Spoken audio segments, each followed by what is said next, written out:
బాబాయ్ ఉప్పు ఎన్ని స్పూన్లు వేయాలి? 2 teaspoons రా. బాలో వాడెక్కడా? రేపు ఊరెళ్తున్నాడుగా. అన్సారీ అన్నయ్య ఇంటికి భోజనానికి వెళ్ళాడు. ఓ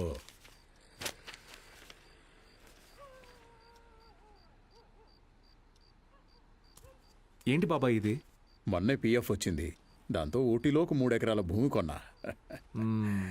రిచ్ మ్యాన్ సీనియర్ లెక్చరర్ అవని నేను కొంటా. బాలు, హ్మ్, ఒక్కటి మాత్రం గుర్తుపెట్టుకో. చెప్పు బాబాయ్. చదువు చెప్పడం అనేది ఉద్యోగం కాదు, అదొక బాధ్యత.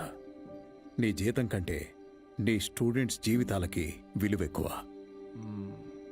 వచ్చాడయ్యా గాంధీ. హ్మ్? నీకేంటి బాబాయ్, వంట రోడివి, ఫ్రీగా క్లాసులు చెప్తావు, హిల్ స్టేషన్లో ఆస్తులు కొంటావు. నాకు అలా కాదుగా, చాలా రెస్పాన్సిబిలిటీస్ ఉన్నాయి. సరే, హ్మ్. నా ఆస్తి నీకు రాసి